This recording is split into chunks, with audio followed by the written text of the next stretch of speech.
Try natin tong Glock 18 natin, double barrel ang brand with pre-hard case. Ano ba yung Glock 18? Pagka Glock 18 automatic, minsan full auto na siya, semi-auto.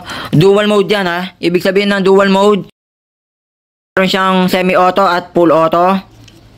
Yan, full metal alloy na rin yan, mabigat din yan.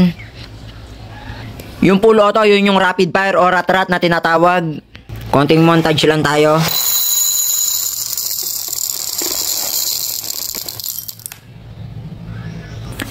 Ipapakita ko sa inyo bakit nga ba worth it bilhin ang ating Glock 18 double barrel brand.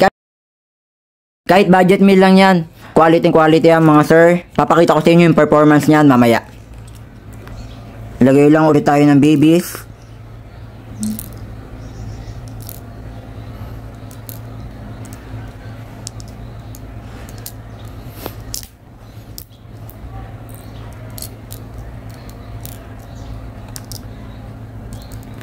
So yun, tapos na natin kargahan ng bibis to.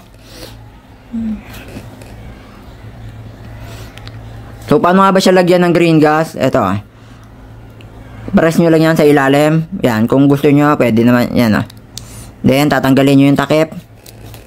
So ito ulit yung inlet valve. Diyan natin kakargahan ng green gas. So tulad ng dati, count lang tayo 5 to 10 seconds.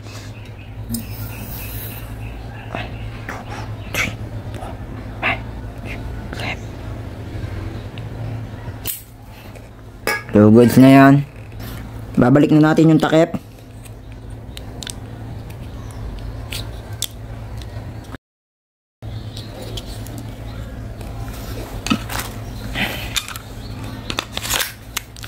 So Glock 18C yan double barrel ang brand with pre-hard case na yan.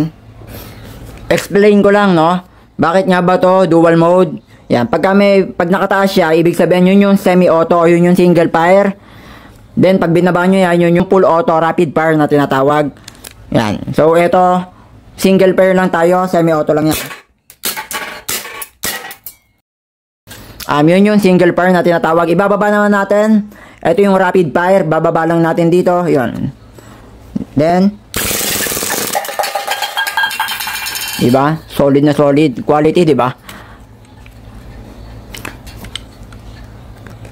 Sa mga gusto mag-avail ng ating Glock 18 double barrel ang brand, yan. Message lang tayo sa FB page natin mga sir.